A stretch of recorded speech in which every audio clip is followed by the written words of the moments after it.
जय हिंद साथियों, मैं अनूप आपके अपने YouTube चैनल जयकाव्य अकादमी पे आपका स्वागत करता हूं। जैसा कि आप लोग जानते हैं साथी कि मनोविज्ञान के बेहतरीन सेशन के साथ हम लोग क्या कर रहे हैं, निरंतर आगे बढ़ रहे हैं। इसमें हम लोग व्यक्तित्व वाली टॉपिक लेकर चल रहे हैं, जिसमें लगभग 3-4 टॉपिक्स उससे संबंधित हो चुकी हैं और उसके आगे हम लोग चल रहे हैं। तो व्यक्तित्व के सील गुण सिद्धांत जो होते हैं, जो जैविकी संरचना के आधार पर बांटे जाते हैं, ठीक है, या व्यक्ति के वास्तविक स्वरूप के आधार पर व्यक्तित्व को डिफाइन किया जाता है, तो वो सील गुण सिद्धांत होते हैं, जैसे कि मौलिक सिद्धांतों के रूप में। तो उसी पे हम लोग चल रहे हैं। तो हमने क्या किया, आरबी कैटल का भी सील गुण सिद्धांत देखा आपने, ठीक है। तो अब आगे चलते हैं, इससे पहले उनका चलते हैं, क्या बोलते हैं, आई जैंक का सील गुण सिद्धांत चलते हैं, ठीक है, इस पर चलते हैं। तो आइए समय न व्यर्थ करते हुए सीधे क्लास को स्टार्ट करते हैं। और आप क्लास स्टार्ट होने से पहले ज़्यादा से ज़्यादा लोगों को शेयर, सब्सक्राइब और लाइक करवा दीजिए। और आप लोग अपना प्यार और अपना विश्वास इस चैनल पे ऐसे ही बनाए रखिए। आइए चलते हैं आगे, देखते हैं। मैंने क्या कहा, इसमें चल रहा है व्यक्तित्व, आप लोग ये तो जानते हैं ना, व्यक्तित्व टॉपिक क्या हो रही है, चल रही है। इसमें मैंने कहा अभी कि किसके द्वारा हम लोग जानेंगे, तो आइजैंक का जैविक सील गुण सिद्धांत। किसका, आइए देखते हैं। आइजैंक का जैविक सील गुण सिद्धांत, ठीक है मित्र, आइजैंक के सील गुण सिद्धांत को, ठीक है, बायोलॉजिकल ट्रेट थ्योरी ऑफ आइजैंक, ठीक है। तो इसमें क्या इन्होंने कहा था कि जो किसी भी व्यक्ति के अंदर जो व्यक्तित्व होते हैं, वो बालक के जन्म से ही होते हैं। जन्मजात और वंशानुक्रम से क्या होते हैं, यह डिफाइन होते हैं। यह कहते थे, कौन कहते थे, आइजैंक कहते हैं अपने सिद्धांत में, ठीक है। ये क्या थे, यह व्यवहारवादी थे। कौन से आइजैंक क्या थे, व्यवहारवादी, इसीलिए वो ऐसा कहते थे ना। यह क्या थे, व्यवहारवादी थे, ठीक है साथी, क्या थे, व्यवहारवादी थे। इस बात का ध्यान रखें, कभी कभी पूछ देता है कि ये क्या थे, ठीक है। इन्होंने व्यक्तित्व को जो है प्रकार सील गुण संप्रत्यय में प्रस्तुत किया था। किस में प्रस्तुत किया था, प्रकार सील गुण संप्रत्यय में प्रस्तुत किया था। किसमें किया था, प्रकार सील गुण संप्रत्यय में किया था, ठीक है।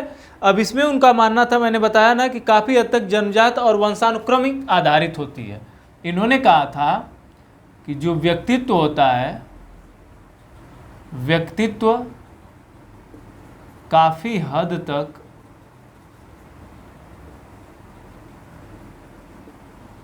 जन्मजात एवं वंशानुक्रम आधारित होता है। क्या होता है, वंशानुक्रम आधारित होता है।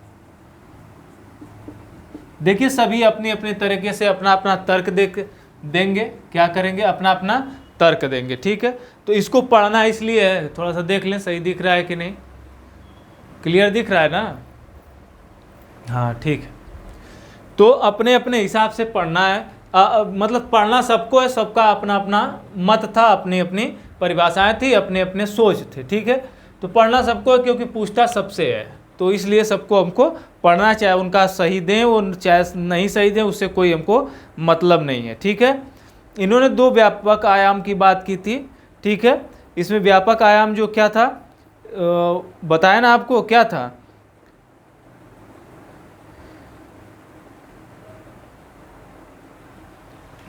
आइए देखते हैं। व्यापक आयाम, अरे वही जन्मजात और वंशानुक्रम में आधारित दिए थे ना, काफ़ी हद तक जन्मजात एवं वंशानुक्रम आधारित होता है, ठीक है। व्यक्तित्व किसने कहा था, तो आइजैंक ने कहा था, ठीक है। इन्होंने प्रकार सील गुण संप्रत्यय की संकल्पना दी। आइए देखते हैं इनके व्यक्तित्व में क्या है।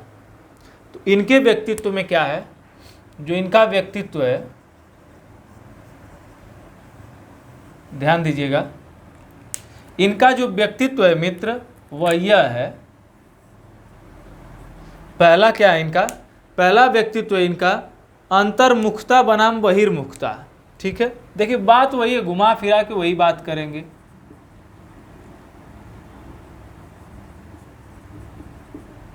अंतर्मुखता, रुक जाइए एक मिनट,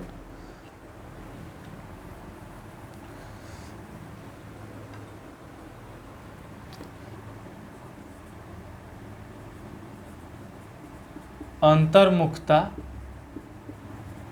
बनाम बहिर्मुखता। ठीक है, अर्थात अंतर्मुखी बाहरी अथवा आंतरिक उद्दीपन से संबंधित है। क्या है? बाहरी एवं अंतर्मुखी उद्दीपक से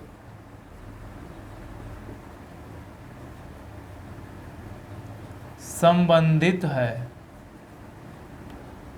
क्या है? संबंधित है। ठीक है, दूसरा इन्होंने क्या बताया था? दूसरा जो इनका था, दूसरा बताए थे तंत्र का क्या? तंत्रिका तापिता बनाम सांवेगिक स्थिरता। क्या था? तंत्रिका बनाम सांवेगिक स्थिरता।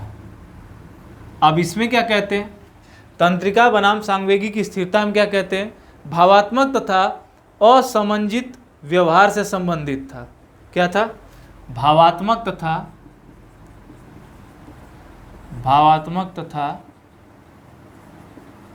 असमंजित व्यवहार से संबंधित था यह। ठीक है, तीसरा क्या है इनका? तीसरा क्या? फटाफट देख लेते हैं, ज्यादा कुछ है नहीं। ठीक है, मनस्तापिता बनाम सामाजिकता। क्या था? मनस्तापिता बनाम सामाजिकता। क्या था साथी? मनस्तापिता बनाम सामाजिकता था। इसमें क्या था? मनस्ताप। देखिए, अब ये इनका इंपॉर्टेंट हो जाता है। मनस्ताप क्या होता है देख लीजिए। मनस्ताप, अब इसमें दो चीजें आ जाती हैं ना, मनस्ताप और सामाजिकता। तो मनस्ताप में क्या आता है? आक्रामक, अहंकारी और सामाजिक। क्या आ जाता है? आक्रामक, अहंकारी, असामाजिक और आवेगिक। ठीक है, आवेग में आना। और सामाजिकता में क्या आ जाता है?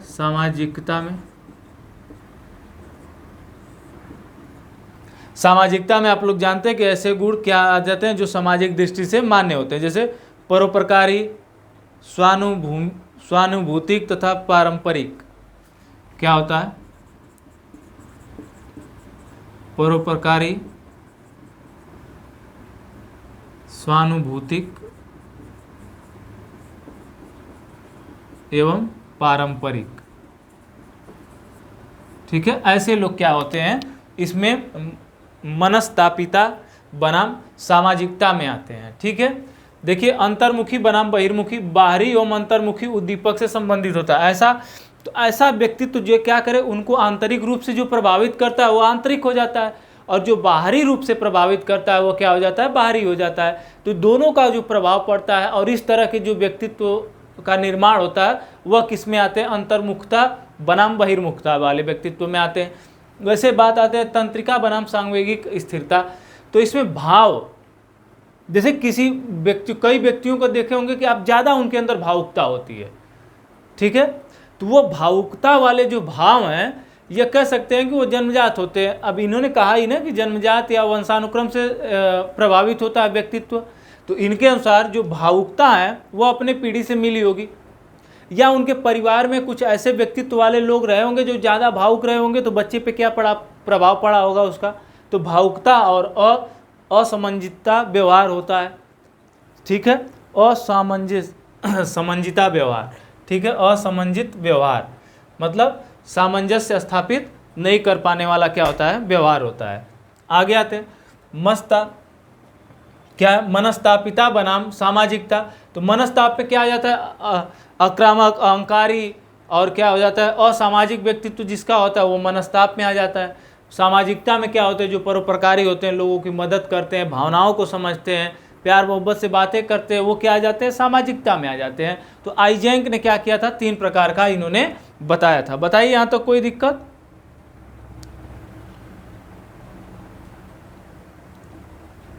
बताइए।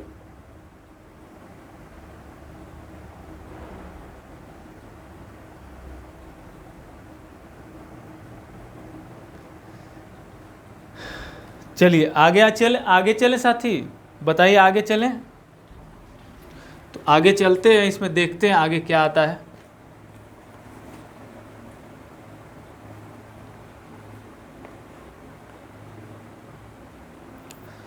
आगे है व्यक्तित्व का पंचकारक सिद्धांत। अब व्यक्तित्व के पंचकारक सिद्धांत को किसने दिया था? तो इसका प्रतिपादन पाल कास्टा और रॉबर्ट मैंक्रे ने किया था। किसने किया था? पाल कास्टा और रॉबर्ट मैंक्रे ने किया था।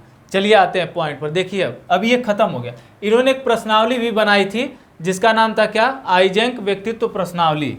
एक व्यक्तित्व परीक्षण के लिए, व्यक्तित्व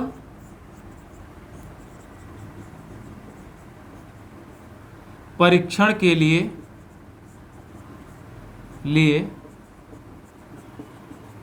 इन्होंने एक प्रश्नावली का निर्माण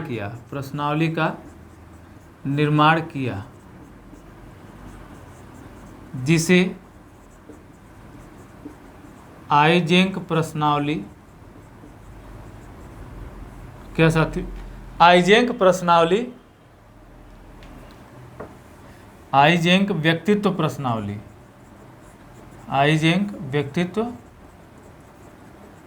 प्रश्नावली नाम दिया गया। क्या किया गया? नाम दिया गया। ठीक है, यह इनकी एक प्रश्नावली विधि थी। क्या? आइजेंक व्यक्तित्व प्रश्नावली, व्यक्तित्व को मापने वाली क्या थी, इनकी एक विधि थी। अब आते हैं व्यक्तित्व के पंचकारक सिद्धांत पर। क्या हेडिंग लगाइए, हेडिंग क्या लगाएंगे आप? तो व्यक्तित्व के पंचकारक सिद्धांत।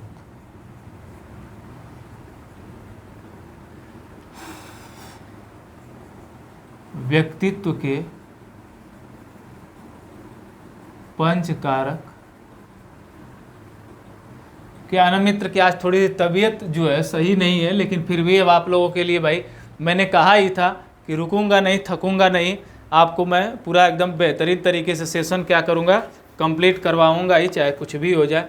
ठीक है, तो उसी क्रम में क्या हुआ है, मैं लेकर आज फिर उपस्थित हुआ हूँ आप लोगों के सामने बेहतरीन सेशन को। ठीक है, इसीलिए हम लोग क्या कर रहे हैं, बेहतरीन तरीके से पढ़ रहे हैं। एक सेकेंड बच्चा थोड़ा सा देख ले कि सही आ रहा है कि नहीं वीडियो, क्योंकि वीडियो ज़्यादा इसलिए देखना पड़ता है क्योंकि अगर सही नहीं आया तो पूरा फिर क्या होगा, पूरा खराब हो जाता है।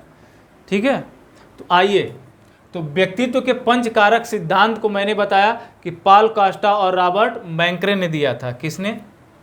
व्यक्तित्व के पंचकारक सिद्धांत के प्रतिपादक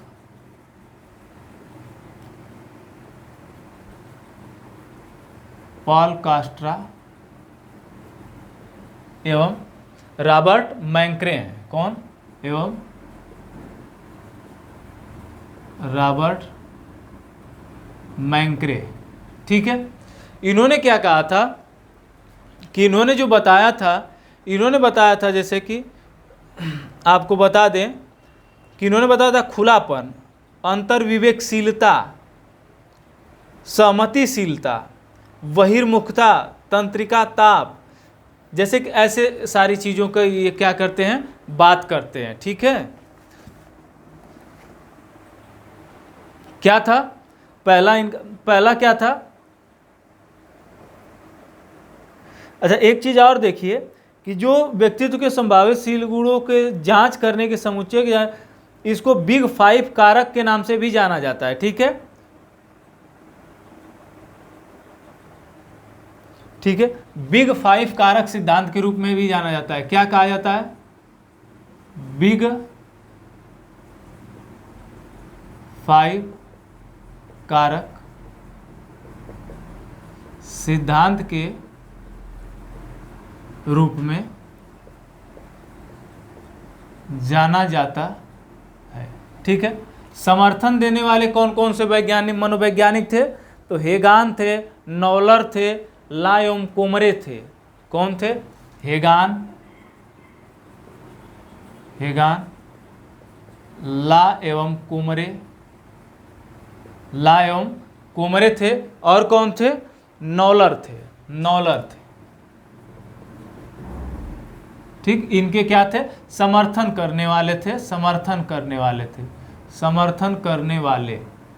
ठीक है, काफ़ी टफ है ये चीज़ें, लेकिन थोड़ा सा प्रयास करिएगा समझने की। बहुत बेहतरीन चीज़ें मैं आपको बता पा रहा हूँ जो शायद आपको कहीं जल्दी नहीं मिलेगी। ठीक है, इन्होंने क्या किया था कि इन्होंने कहा था कि जो व्यक्तित्व है यह द्विध्रुवी है, मतलब बाइपोलर है।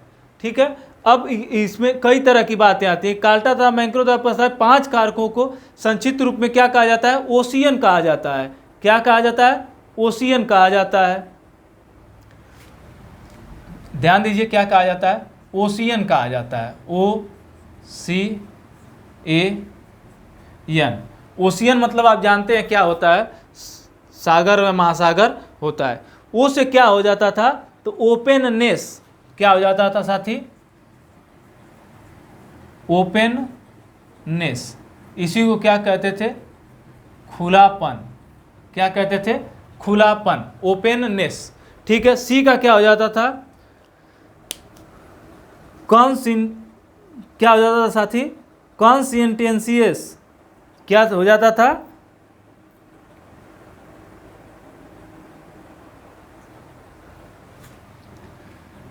इसका हो जाता था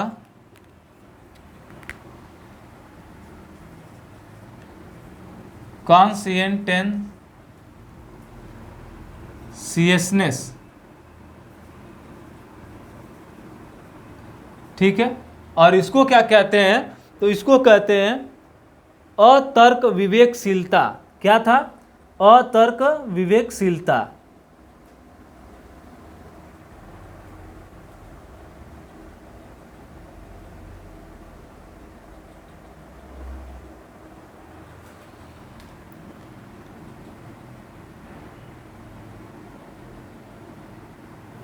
एक सेकंड रुकिए।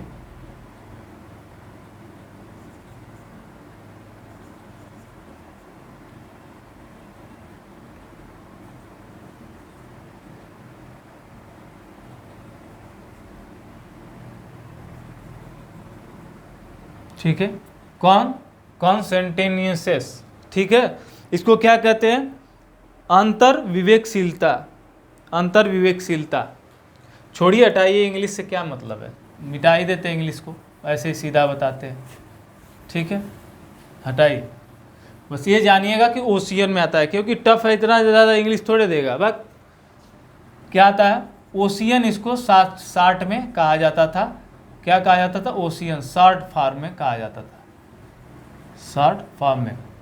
लिखना हो तो मैं बोल देता हूँ, लिख लीजिए। पहला को क्या कहा जाता था? ओशियन कहा जाता था। दूसरा को क्या कहा जाता था? कॉन्सियसनेस। क्या कहा जाता था? कॉन्सियसनेस। तीसरा को क्या कहा जाता था? ई वाला जो था ये, इसको कहा जाता एक्स्ट्रावर्जन। क्या कहा जाता था? एक्स्ट्रावर्जन। और ए वाले को क्या कहा जाता था? एग्रीबेलनेस। और एन वाले को क्या कहा जाता था? न्यूराटिसिज्म। ठीक है, तंत्रिका जिसको कहते हैं। ठीक है, तो शॉर्ट फॉर्म में ये, तो शॉर्ट फॉर्म से कोई लेना देना नहीं, मैं सीधे सीधे लिखता हूँ और आपको समझाता हूँ, फालतू में टाइम खा रहा है। ठीक है, खुलापन। पहला ओ वाला क्या था? खुलापन, खुलापन। इसको ओ से मैं दर्शा देता हूँ ताकि ये जान जाइएगा कि क्या है, पहले वाला है। अब इसमें क्या था? तो अनुभव के लिए खुलापन। ठीक है, कल्पनाशीलता बनाम रूढ़िवादी स्वतंत्र विचारक। क्या है मित्र? एक सेकेंड रुक जाइए, थोड़ा सा दूसरे मार्कर से करने दीजिए, दिमाग खराब हो जाता है सब चीज़।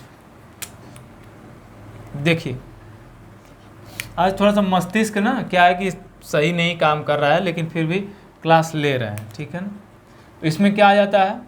खुलापन, खुलापन। क्या कहा जाता था? Openness, openness. इतना तो पता है ना। इसमें क्या था? अनुभव के लिए खुलापन, कल्पनाशीलता बनाम रूढ़िवादी। अनुभव के लिए खुलापन होना चाहिए, अनुभव के लिए खुलापन, कल्पनाशीलता बनाम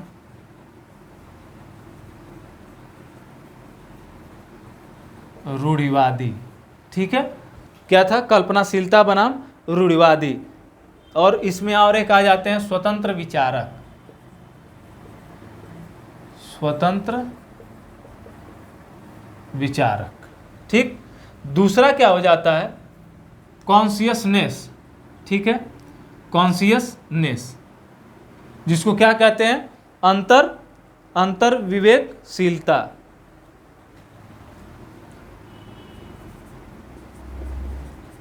अंतर विवेकशीलता। ठीक है, जिसको किससे दर्शाते हैं? सी से दर्शाते हैं। अब यह क्या कहती है? ध्यान दीजिए, अब यह कहती है कि कुशल बनाम लापरवाह, आत्म अनुशासित, परिश्रमी, ईमानदार क्या होते हैं? यह आत्म अनुशासी, कुशल एवं ईमानदार होते हैं। क्या होते हैं? ईमानदार होते हैं। ठीक है, इसीलिए इनमें क्या होती है? द्वंद्वता चलती है। कुशल बनाम लापरवाह में क्या चलती है? द्वंद्वता चलती है। कुशल बनाम लापरवाह। ठीक है, और तीसरा जो आता है वो क्या आ जाता है? बहिर्मुखता, एक्स्ट्रावर्जन। ठीक है, क्या आ जाता है? बहिर्मुखता, जिसको क्या किससे दर्शाते हैं? ई से दर्शाता है, एक्स्ट्रावर्जन। अब बहिर्मुखता से आप समझ ही सकते हैं कि बहिर्मुखता क्या कहती है। तो बहिर्मुखता क्या कहते हैं? मिलनसार बनाम शर्मिला, आईजैंक के समान वर्ण। ठीक है, मिलनसार बनाम शर्मिला। ठीक है, यह आईजैंक के समान क्या है? आईजैंक का जो सीलगुण सिद्धांत है उन्हीं के समान क्या है? यह दिया गया है। और क्या आता है? एक आता है एग्रीएबलनेस, सहमतिशीलता। ठीक है, सहमतिशीलता। ठीक है, इसको किससे दर्शाते हैं? ए से। क्या होता है? एग्रीएबलनेस। ठीक, अब यह सहनशीलता क्या होता है? सहनशीलता होती है कि जैसे मैत्रीपूर्ण बनाम प्रतिस्पर्धी, मैत्रीपूर्ण बनाम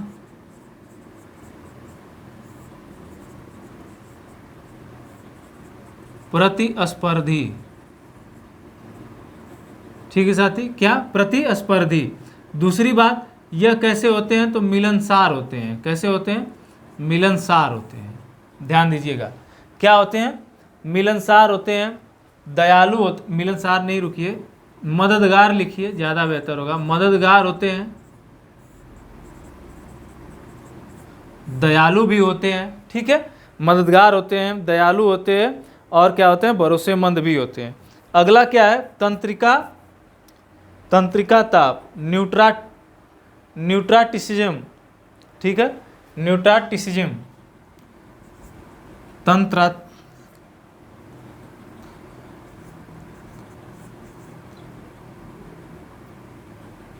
तंत्रिकता।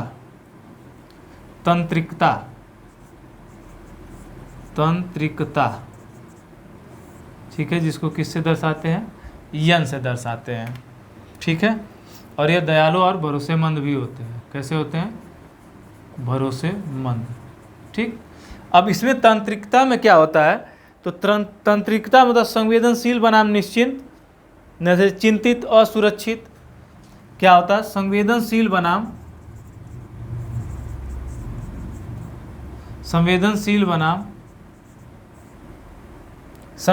बनाम असुरक्षित या निश्चिंत।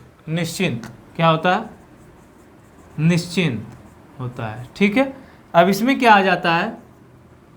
तो इसमें क्या रहता है? इनके अंदर भय बना रहता है, तो चिंतित रहते हैं। या क्या रहते हैं? चिंतित और असुरक्षित होते हैं। चिंतित और असुरक्षित होते हैं। ये 5 प्रकार के क्या हैं, इनके व्यक्तित्व के पंचकारक सिद्धांत हैं। ठीक है, ये किसने दिया है, तो प्रतिपादक पॉल कॉस्ट्रा एवं रॉबर्ट मैंक्रे ने दिया है। बिग 5 कारक सिद्धांत के रूप में भी जाना जाता है। इसको हेगन, ला एवं कोमरे नौलर ने क्या है, इसका समर्थन किया था कि मतलब आप सही कह रहे हैं। पहला था खुलापन, ओपेननेस, अंतर्विवेकशीलता, कॉन्शियसनेस, बहिर्मुखता, क्या था, एक्स्ट्रावर्जन, सहमतिशीलता, एग्रीएबलनेस था, और तंत्रिका था, क्या था,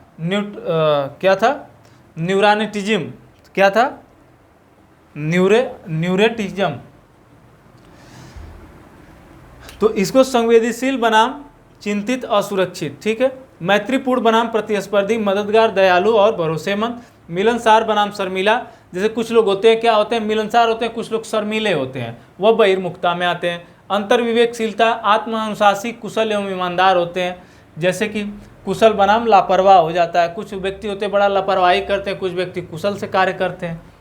अब पहला था जो वो खुलापन था, ओपेननेस था, अनुभव के लिए खुलापन और स्वतंत्र विचारक के रूप में आ चाहिए। और कल्पनाशीलता बनाम रूढ़िवादी। रूढ़िवादी का मतलब जो पुरानी विचारधाराएं हैं उसके अनुसार, ठीक है, वह रूढ़िवादिता कहलाती है। क्या, जो पीढ़ी दर पीढ़ी किसी एक संस्कृति में बांधने के लिए क्या हो रही हो, चलती आ रही हो, उसे क्या कहते हैं, रूढ़िवादिता कहते हैं। ठीक है मित्र, वीडियो तो क्लियर होगा, वीडियो क्या होगा, क्लियर है ना। चलिए आगे चलते हैं, आगे चलें, देख लेते हैं आगे क्या है।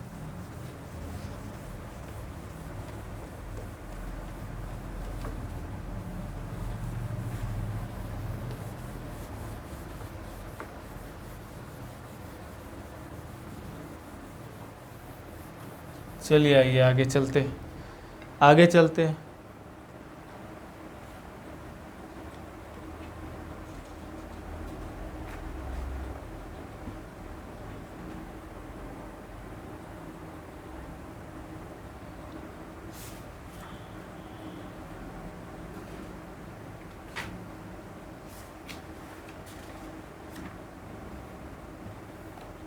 अब व्यक्तित्व मापन एवं परीक्षण में परीक्षण की विधियां बता देता हूं। ठीक है, कि आज के लिए बस रहने दो, अगले सेशन में रख दूंगा, क्या ज़्यादा ही हो जाएगा।